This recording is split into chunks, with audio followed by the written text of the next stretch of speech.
അപ്പം മാത്രമല്ല അതിന് മുമ്പ് സംസാരിക്കുമ്പോഴായാലും ഞാൻ പറഞ്ഞല്ലോ എൻ്റെ അച്ഛൻ്റെ വീട് കോട്ടയത്താണ്. ഇപ്പോൾ പുതുപ്പള്ളി മണ്ഡലത്തിൽ പെടുന്ന വാകത്താനം പഞ്ചായത്തിലാണ് ഞാൻ എൻ്റെ കുട്ടിക്കാലം അടക്കം കഴിഞ്ഞു പോയത്. അപ്പോൾ ഉമ്മൻചാണ്ടി എന്ന് പറയുന്നത് എനിക്കൊരു രാഷ്ട്രീയ നേതാവല്ല. അവിടെ എനിക്ക് വിഷമം വരും. ഞാൻ അവിടെ ചെല്ലുമ്പോൾ ഷാഫി പറമ്പിലിൻ്റെ കണ്ണ് നിറഞ്ഞിരിക്കുന്നത് അതിനകത്തിരിക്കുന്ന ആളുകളുടെ, കാരണം ചാണ്ടി ഉമ്മൻ തൊട്ടടുത്ത് നിൽക്കുകയാണ്. എനിക്ക് എന്തുകൊണ്ടാണ് ആ വിലാപയാത്രയുടെ വാഹനത്തിനടുത്ത് ഉമ്മൻചാണ്ടിയുടെ ആ അദ്ദേഹത്തിൻ്റെ മൃതദേഹത്തിന് തൊട്ടടുത്ത് നിന്ന് റിപ്പോർട്ട് ചെയ്യാനായിട്ട് എന്നെ അനുവദിച്ചത് എന്ന് കൂടി ആലോചിക്കൂ. തീർച്ചയായിട്ടും. അപ്പോൾ എനിക്ക് ആ കുടുംബവുമായോ അല്ലെങ്കിൽ കോൺഗ്രസുമായോ അവിടേക്ക് എനിക്കൊരു കണക്ട് ഇല്ലെങ്കിൽ ഒരിക്കലും എനിക്ക് അകത്തേക്ക് കയറി അങ്ങനെ നിൽക്കാൻ കഴിയില്ല. ബാക്കിയുള്ള മാധ്യമപ്രവർത്തകരൊക്കെ മാറി നിന്നൊക്കെയാണ് റിപ്പോർട്ട് ചെയ്തത്. അതേ വാഹനത്തിൽ എല്ലാ മാധ്യമപ്രവർത്തകരും കയറിയിരുന്നു. അവിടെ ഒരിക്കലും എനിക്ക് അത് റേറ്റിങ്ങിന് വേണ്ടി കരയേണ്ട ആവശ്യമില്ല. ഞാൻ വളരെ ഇമോഷണലാണ്. ഇമോഷണൽ ആകുന്ന മനുഷ്യരൊന്നും പവർഫുൾ അല്ല എന്ന ചിന്തയും എനിക്കില്ല. കാരണം സംസാരിക്കുമ്പോൾ നമുക്ക് വരുന്ന ഇമോഷൻ എന്താണോ അത് നമ്മൾ കൃത്യമായിട്ട് അത് പ്രതിഫലിപ്പിക്കുക എന്നത് മാത്രമാണ്. അല്ലാതെ ക്യാമറയ്ക്ക് മുന്നിൽ ഒന്നും അല്ലാതെ മറ്റൊന്നും അങ്ങനെ ഒരു സുജയ പാർവതി ഇല്ല. എന്താണോ ഇപ്പൊ കാണുന്നത് ഇതേ സുജയ പാർവതിയെ ക്യാമറയ്ക്ക് മുന്നിലും കാണും. അതായത് ഞാൻ പറഞ്ഞ ന്യൂസ് ഫ്ലോറിലും കാണും. അവിടെ ചെന്നപ്പോൾ അത് എനിക്ക് ആത്മാർത്ഥമായി എൻ്റെ കണ്ണ് നിറഞ്ഞതാണ്. ആ കണ്ണ് നിറഞ്ഞതിനെ മറ്റു തരത്തിൽ വികലമാക്കി അതൊക്കെ അവതരിപ്പിച്ചോട്ടെ, അതിപ്പോ ആര് പറഞ്ഞാലും എനിക്കതിലൊന്നും കുഴപ്പമില്ല. പിന്നെ എൻ്റെ സ്ഥാപനത്തിലുള്ള ആളുകൾക്ക് അറിയാം, കാരണം ഉമ്മൻചാണ്ടിയുമായി ആ ഒരു കണക്ട് ഉള്ളത് കൊണ്ട്, ഉമ്മൻചാണ്ടി എന്ന വ്യക്തിയോട് എനിക്ക് അത്രയും സ്നേഹമുള്ളത് കൊണ്ടുമാണ്. എൻ്റെ രാഷ്ട്രീയത്തെ പരിഹസിച്ചുകൊണ്ടൊക്കെ ന്യൂസ് ഫ്ലോറിൽ അടുത്ത കൗണ്ടിംഗ് ഡേയിൽ ചോദിച്ചു, ഉമ്മൻചാണ്ടിക്ക് ആണല്ലോ അത് എന്തുകൊണ്ടാണ് മറ്റു പാർട്ടികളുടെ വോട്ടൊക്കെ മാറിപ്പോയത്. ഞാൻ പറഞ്ഞു അത് പുതുപ്പള്ളി ഉമ്മൻചാണ്ടിക്ക് കൊടുക്കുന്ന ആദരവാണ്. അത് ട്രോൾ ചെയ്താലും ഞാൻ അത് ഇന്നും പറയും. ഇപ്പോൾ ചാണ്ടി ഉമ്മന് കിട്ടിയ ഈ ഭൂരിപക്ഷം എന്ന് പറയുന്നത് പുതുപ്പള്ളിക്കാർ ഒന്നാകെ ഉമ്മൻചാണ്ടിയുടെ മകൻ ജയിക്കണമെന്ന് ആഗ്രഹിച്ചത് കൊണ്ട് മാത്രമാണ്. അവിടെ ഭരണവിരുദ്ധ വികാരമുണ്ട്, ഇല്ലെന്നല്ല ഞാൻ പറയുന്നത്. പക്ഷേ അവിടെ ഉമ്മൻചാണ്ടിയോടൊരു ഇഷ്ടം പുതുപ്പള്ളിക്കുണ്ട്. അത് ഏത് പൊളിറ്റീഷ്യൻ, ഏത് രാഷ്ട്രീയത്തിൽ വിശ്വസിക്കുന്ന ആളായാലും, എൻ്റേതൊരു കോൺഗ്രസ് കുടുംബമൊന്നും അല്ല. പക്ഷേ ഉമ്മൻചാണ്ടി ഇഷ്ടമാണ്. ഞാൻ അന്ന് പറഞ്ഞു എൻ്റെ വീട്ടുകാരടക്കം ചാണ്ടി ഉമ്മനായിരിക്കും വോട്ട് ചെയ്തിട്ടുണ്ടാവുക എന്ന്. എൻ്റെ ബന്ധുക്കളൊക്കെ അവിടെ താമസിക്കുന്നുണ്ട്. അപ്പോൾ അവിടെ ഉമ്മൻചാണ്ടി എന്ന് പറയുന്നത് ഒരു വികാരമാണ്. അത് ആ വ്യക്തി ഉണ്ടാക്കിയെടുത്ത ഒരു പ്രതിച്ഛായയാണ്. ഉമ്മൻചാണ്ടി എനിക്കിഷ്ടം ആ കാര്യത്തിൽ. ഞാൻ പറഞ്ഞല്ലോ ജനങ്ങളിലേക്ക് ഇറങ്ങണം, എനിക്ക് അങ്ങനെ ഇറങ്ങി നിൽക്കുന്നതാണ് എനിക്കും താല്പര്യം. കാരണം ഈ ഉമ്മൻചാണ്ടി എന്ന് പറയുന്ന നേതാവിനെ രാഷ്ട്രീയമായി ഇഷ്ടപ്പെടാത്തവർ പോലും അദ്ദേഹം ജനങ്ങളുമായി ഉണ്ടാക്കിയ കണക്റ്റിനെ അഭിനന്ദിക്കാതെ പോകില്ല. അപ്പോൾ ആ കണക്ട് കുട്ടിക്കാലം മുതൽ കണ്ടറിഞ്ഞ് വന്നയാളാണ് ഞാൻ ആദ്യമായിട്ട് ഒരു പൊതുപരിപാടിയിൽ പ്രസംഗിക്കുന്നത് എന്നാണെന്ന് അറിയുമോ, എനിക്കൊരു 5 വയസ്സ് 6 വയസ്സ് കാണും, അത്രയേ ഉള്ളൂ. അന്ന് അവിടെ കോൺഗ്രസിന്റെ ഒരു പഞ്ചായത്ത് മെമ്പറോ പ്രസിഡന്റാണോ മെമ്പറാണോ ആ സമയത്ത് ഞാൻ ഓർക്കുന്നില്ല, ജോഷി ഫിലിപ്പ് എന്നാണ് അദ്ദേഹത്തിന്റെ DCCയുടെ മുൻ പ്രസിഡന്റ് ഒക്കെയാണ്. അപ്പോൾ എൻ്റെ അച്ഛൻ്റെ സുഹൃത്താണ്.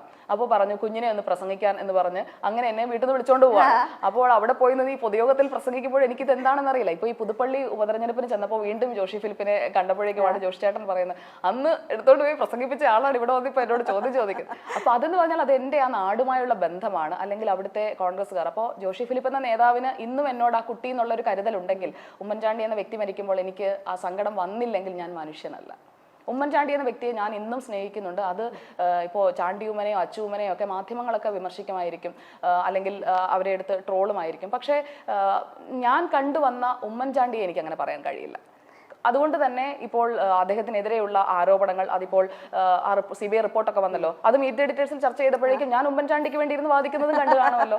അത് എൻ്റെ മനസ്സിൽ നിന്ന് വരുന്നത്. അതാ ഞാൻ പറഞ്ഞത്, ഞാൻ ഒരിക്കലും ഫേക്ക് ആയിട്ടുള്ള ഒരു സ്റ്റാൻഡ് എടുക്കാൻ എനിക്ക് പറ്റില്ല. അതിനെന്നെ ആരെന്ത് വിമർശിച്ചാലും ഞാൻ ആ ഒരു ഇതിലേക്ക് പോകില്ല. വിമർശിക്കുന്നവർ വിമർശിച്ചു, അതിലും പോസിറ്റീവ് ഉണ്ട്.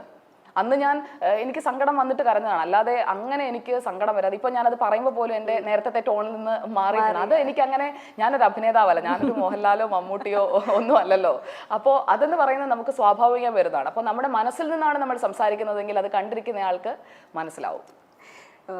എന്താ പറയുക, ഞാൻ ഇതിനിടയിൽ ചോദിക്കാനായിട്ട് ഇടയിൽ കയറാതിരിക്കാനായിട്ട് ഞാൻ മാക്സിമം ശ്രമിച്ചുകൊണ്ടിരിക്കുകയായിരുന്നു. കാരണം പറയാനുള്ളത്, പൊതുവേ ഒരു ന്യൂസ് റിപ്പോർട്ടറിനെ സംബന്ധിച്ചിടത്തോളം മറ്റുള്ളവരോട് ചോദ്യം ചോദിക്കുന്നു, അവരെ ആൻസേഴ്സ് കിട്ടുന്നു. പക്ഷേ പല സമയത്തും നമുക്ക് ഈ പറഞ്ഞ പോലെ ഇടയിൽ കയറി ബ്രേക്ക് ചെയ്യേണ്ട ഒരു അവസരം വരത്തില്ലേ? പലപ്പോഴും നമുക്ക് നമ്മുടെ പ്രൊഡക്ഷൻ കൺട്രോൾ റൂമിൽ നിന്ന് ക്യൂസ് വരും, അല്ലെങ്കിൽ ഒന്ന് ബ്രേക്ക് പറയണം, അല്ലെങ്കിൽ ഒന്ന് ഇടപെടണം, അങ്ങനെയൊക്കെയുള്ള നിർദ്ദേശങ്ങൾ വരാറുണ്ട്. പിന്നെ ചിലപ്പോഴൊക്കെ നമ്മൾ അറിയാതെ ഇടപെട്ട് കഴിയുമ്പോൾ ഞാൻ അങ്ങനെ ആലോചിച്ച സന്ദർഭങ്ങളുണ്ട്, ഇടപെടണ്ടായിരുന്നു, പറഞ്ഞു തീർത്തോട്ടെന്ന് വെക്കായിരുന്നു, ഇനി പോക്കോട്ടെ എന്നുള്ളതാണോ? അല്ല, പറഞ്ഞോട്ടെ എന്ന് വെക്കാമായിരുന്നു എന്നൊക്കെ തോന്നും. പിന്നെ ചില ആളുകൾ കണ്ടിന്യൂസ് ആയിട്ട് അവരുടെ ഭാഗം ന്യായീകരിക്കാൻ വേണ്ടി, അതും ആ ന്യായത്തിൽ യുക്തിയില്ലെന്ന് നമുക്ക് ബോധ്യപ്പെടുന്ന കാര്യങ്ങൾ ന്യായീകരിക്കാൻ ശ്രമിക്കുമ്പോൾ ഞാൻ ഇടപെടാറുണ്ട്. അതായത് മുട കണ്ടാൽ ഇടപെടും. അടുത്ത വൈറൽ കട്ടായല്ലോ അല്ലേ? അതെ അതെ അതെ അതെ. ഇപ്പം ഞാൻ പറഞ്ഞു തുടങ്ങിയൊരു വിഷയം എന്ന് പറയുന്നത് ഇമോഷണൽ ആവുന്നു എന്ന് പറഞ്ഞതിന് മുന്നേ, അതായത് ജനങ്ങളിലേക്ക് ഞാൻ കൂടുതൽ സെൻസിറ്റീവ് ആണ്. അതെന്റെ അടുത്തുള്ള, അതായത് ഞാൻ ഈ അഭിമുഖത്തിലോ അല്ലെങ്കിൽ സോഷ്യൽ മീഡിയയിലോ ഒന്നും എന്നെ കുറിച്ച് അധികം കേട്ടിട്ടില്ല. അത് ഞാൻ അങ്ങനെ എഴുതാത്തതാണ്. ഞാൻ കുറച്ച് സെൻസിറ്റീവ് ആണ്, സെൻസിറ്റീവ് ടു ഇഷ്യൂസ് ഓൾസോ. കാരണം ആളുകളുടെ പ്രശ്നങ്ങൾ, ഇപ്പൊ എന്റെ മുന്നിൽ വന്നിരുന്നിട്ട് ഒരാൾ അയാളുടെ ദുരിതത്തെ കുറിച്ച് പറയുകയാണെങ്കിൽ എന്റെ കണ്ണ് നിറയും. അതിനെയാണ് ഇമോഷണൽ എന്ന് പറയുന്നതെങ്കിൽ അതെ, അതും ഒരു ബീയിങ് സെൻസിറ്റീവ് ഇസ് ഇമോഷണൽ. അതെ, അങ്ങനെയാണെങ്കിൽ ഞാൻ ഇമോഷണൽ ആണ്. പക്ഷേ ആ പ്രശ്നത്തിന് എന്ത് പരിഹാരം ഉണ്ടാക്കാം എന്നുള്ളതിനെ കുറിച്ച് എന്റെ ബ്രെയിൻ അതേ സമയം തന്നെ ചിന്തിക്കും. ഇമോഷണൽ ആയിട്ട് മാത്രമേ ഇരിക്കില്ല, ഇമോഷണലായി മാത്രം ഇരിക്കില്ല, സെൻസിറ്റീവായി മാത്രം ഇരിക്കില്ല. അതിന്റെ സൊല്യൂഷൻ എന്താണെന്നതിനെ കുറിച്ച് ഞാൻ ആലോചിക്കും.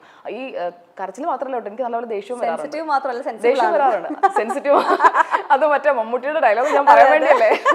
അല്ല, ചെറുതായിട്ട് അത് ഫുള്ളായിട്ട് മമ്മൂട്ടിണ്ടാന്ന് വിചാരിച്ചിട്ടാണ് പറഞ്ഞു വന്നൊരു പോയിന്റ്. ഇപ്പോൾ അതെ, അപ്പോൾ ഈ സങ്കടം മാത്രമല്ല, ഇപ്പോൾ ഒരു കാര്യം കൃത്യമായിട്ടല്ല നടക്കുന്നതെന്ന് കണ്ടു കഴിഞ്ഞാൽ ഞാൻ തന്നെ എന്നെ സ്വയം വിലയിരുത്തുന്ന, വിമർശനാത്മകമായി വിലയിരുത്തുന്ന ഒരു കാര്യമാണ്. ആ പെർഫെക്ഷൻ വന്നില്ലെങ്കിൽ എനിക്ക് പെട്ടെന്ന് ടെമ്പർ കയറും. അത് പെർഫെക്ഷൻ വരണം എന്ന് ആഗ്രഹിക്കുന്നതാണ്. അപ്പോൾ ആ ജോലിയിൽ പെർഫെക്ഷൻ വരാതിരുന്നാൽ, പക്ഷെ അതേസമയം തന്നെ അത് മറ്റേയാളെ ഹർട്ട് ചെയ്യാതിരിക്കാൻ ഞാൻ പരമാവധി നോക്കാറുണ്ട്. എങ്ങാനും ഹർട്ട് ചെയ്തു എന്ന് തോന്നിക്കഴിഞ്ഞാൽ, ഇതും എന്നെ കളിയാക്കാറുള്ളതാണ്. കഴിഞ്ഞ ദിവസം മീറ്റ് എഡിറ്റേഴ്സിലടക്കം കളിയാക്കിയതാണ്. ഞാൻ ചെന്ന് പോട്ടെ സാരമില്ല, ദേഷ്യപ്പെടാൻ ചെയ്യുന്നത് ആശ്വസിപ്പിക്കുകയും ചെയ്യും. അതെ, പോട്ടെ സാരമില്ല, ഞാൻ അപ്പൊ തോന്നിയിട്ട് ഇന്നും കൂടി ഞാൻ പറഞ്ഞതേ ഉള്ളൂ. കാരണം കഴിഞ്ഞ ദിവസം ഒരു ഗസ്റ്റിന്റെ കാര്യത്തിൽ ഗസ്റ്റ് വന്ന് സൂമിലാണ് കണക്ട് ചെയ്തത്. അപ്പോൾ അത് കറക്റ്റ് ആയിട്ട് അതിന്റെ പ്രൊപ്പോർഷൻ വന്നില്ല. ഗസ്റ്റിന്റെ വിൻഡോ അടിക്കുമല്ലോ ഡിബേറ്റിന്. അപ്പോൾ ഡിബേറ്റ് വിത്ത് സുജയ എന്ന് പറഞ്ഞ് ആ ഡിബേറ്റ് ഞാൻ ചെയ്തോണ്ടെങ്കിൽ അപ്പോൾ പ്രൊപ്പോർഷൻ കറക്റ്റ് ആയില്ല. അപ്പോൾ എനിക്ക് ദേഷ്യം വന്നു. ഇത് കറക്റ്റ് ആയിട്ടല്ലല്ലോ, പൊന്നി ഇത് ആരും ശ്രദ്ധിക്കുന്നില്ല, ഇത് കാണുന്നില്ലേ എന്നൊക്കെ പറഞ്ഞ് ഞാൻ നമ്മുടെ ഗ്രൂപ്പിൽ ഒരു മെസ്സേജ് ഇട്ടു, ഇത് ആരും കാണുന്നില്ല, ഫ്രെയിം സൈസ് ഒക്കെ അതൊന്ന് കറക്റ്റ് ആക്കുമോ എന്നൊക്കെ പറഞ്ഞ് ഇടുന്നു. അത് കഴിഞ്ഞിട്ട് അപ്പോൾ ആ കോർഡിനേറ്റ് ചെയ്ത ആളുടെ പ്രശ്നമൊന്നുമല്ല, പക്ഷെ ഇതിങ്ങനെ സംഭവിച്ചല്ലോ എന്നുള്ളത്, കൃത്യമായി പോയില്ലല്ലോ എന്നുള്ളത് അതെന്നെ അലട്ടും. കാരണം എന്റെ സ്ക്രീൻ, എന്റെ സ്ക്രീൻ എന്ന് ഞാൻ പറയുന്നത്, എന്റെ സ്ഥാപനത്തിന്റെ സ്ക്രീൻ എന്ന് പറയുന്നത് I on my company, my brand. ഞാൻ ഇന്റർവ്യൂവിന് വരുന്നതിന് മുമ്പ് പറഞ്ഞല്ലോ, എന്റെ ബ്രാൻഡിനെ ഹർട്ട് ചെയ്യുന്ന തരത്തിലുള്ള ഉത്തരങ്ങളൊന്നും എന്നിൽ നിന്ന് ഉണ്ടാവില്ല. ഞാൻ അങ്ങനെ ഹർട്ട് ചെയ്യാനായിട്ട് ആഗ്രഹിക്കുന്നില്ല. ആ ബ്രാൻഡ് എന്നോട് അങ്ങനെ തെറ്റൊന്നും ചെയ്തിട്ടില്ലല്ലോ. നമ്മളെ ദ്രോഹിക്കാത്തവരെ നമ്മളെന്തിനാ ദ്രോഹിക്കുന്നത്? അപ്പോ ദ്രോഹിച്ചവരെ പോലും വെറുതെ വിട്ട പാരമ്പര്യമാണ് ഉള്ളത്. അതിലേക്ക് ഞാൻ കിടക്കണോ? അപ്പോ ഞാൻ പറഞ്ഞു വന്നത്, അപ്പോൾ ആ സമയത്തുണ്ടാകുന്ന ഇതെന്താ അങ്ങനെ ചെയ്തതെന്നൊക്കെ ചോദിച്ച് ഞാൻ അപ്പോൾ ആ ദേഷ്യം പ്രകടിപ്പിച്ചു പോകും. അത് പറയാതെ ഞാൻ മനസ്സിൽ വെക്കില്ല. മറ്റ് ഒരു സ്ഥലത്ത് അത് ഇങ്ങനെ പറഞ്ഞുകൊണ്ട് അങ്ങനെ നിൽക്കുന്ന ഒരു രീതിയും എനിക്ക് താല്പര്യമില്ല. അത് അവിടെ പറയും. അത് കഴിഞ്ഞിട്ട് ഇന്ന് ആ കുട്ടിയെ ഞാൻ വീണ്ടും കണ്ടു ആ പ്രൊഡക്ഷൻ. അപ്പോൾ ഇത് ഇന്ന് എന്നെ മാം ഇന്ന് എടുത്ത് റെഡിയാക്കുക അല്ല, പക്ഷെ ഞാൻ ഇന്ന് ചെന്നിട്ട് പറഞ്ഞു ഇന്നലെ ആ സംഭവം ഉണ്ടായതുകൊണ്ടാട്ടോ, അല്ലാതെ എനിക്ക് നത്തിങ് എഗെയിൻസ്റ്റ് യു. അത് പറഞ്ഞില്ലെങ്കിൽ എനിക്കൊരു സമാധാനം കിട്ടില്ല. അവിടെ വിടുക. അത് കഴിഞ്ഞു. ഇപ്പൊ ഇന്റർവ്യൂ കഴിഞ്ഞിട്ടുണ്ടെങ്കിൽ ഇന്റർവ്യൂവിൽ ചോദിച്ച കാര്യങ്ങളിൽ എനിക്ക് ഇതുവരെ ഒന്നും അതിർത്തി ഉണ്ടായില്ല, ഇനി അങ്ങനെ ആയിരിക്കും. അപ്പോ അങ്ങനെയൊന്നുമില്ല. അതെ അതെ, എന്റെ ഇന്റർവ്യൂ അങ്ങനെയല്ല. അപ്പോ അങ്ങനെയുള്ള ഒരാളാണ് ഞാൻ. അപ്പൊ നമ്മൾ സംസാരിക്കുമ്പോൾ ഇത് മൊത്തം ഒന്ന് എടുത്ത് ഒന്നുകൂടെ എഡിറ്റിന്റെ സമയത്ത് കാണുമല്ലോ. അപ്പോൾ നമ്മൾ തുടങ്ങിയത് എങ്ങനെയാണ്, ഇപ്പൊ നമ്മൾ തമ്മിലുള്ള വൈബ് എന്താണ്, ആ ഒരു ചേഞ്ച് അത് എനിക്ക് എന്റെ ലൈഫിൽ ത്രൂ ഔട്ട് വേണം എന്ന് ഞാൻ ആഗ്രഹിക്കുന്നത്. അത് റിയൽ സെൽഫ് പുറത്ത് കാണിക്കുന്നതുകൊണ്ട് തന്നെയാണ് പെട്ടെന്ന് ആൾക്കാരുമായിട്ടൊരു പെട്ടെന്ന് ജെല്ലാവും. അതെ, ആളുകളുമായിട്ട് കണക്ട് ചെയ്യുക. അതാ ഞാൻ പറഞ്ഞു, ആളുകളുമായിട്ട് കണക്ട് ചെയ്യുക, കൂടുതൽ പേരെ പരിചയപ്പെടുക. അങ്ങനെ എന്റെ ജീവിതത്തിന്റെ ഫസ്റ്റ് ഹാഫ് കഴിഞ്ഞു. ഇനിയുള്ള അങ്ങോട്ടുള്ള വർഷങ്ങൾ എന്ന് പറയുന്നത്, നമുക്ക് ദൈവം തരുന്ന ഈ ഒരു ജീവിതം എന്ന് പറയുന്നത് നമ്മൾ മറ്റാർക്കെങ്കിലും ഒക്കെ ഒരു പോസിറ്റീവ് ഇമ്പാക്ട് ഉണ്ടാക്കണ്ടേ.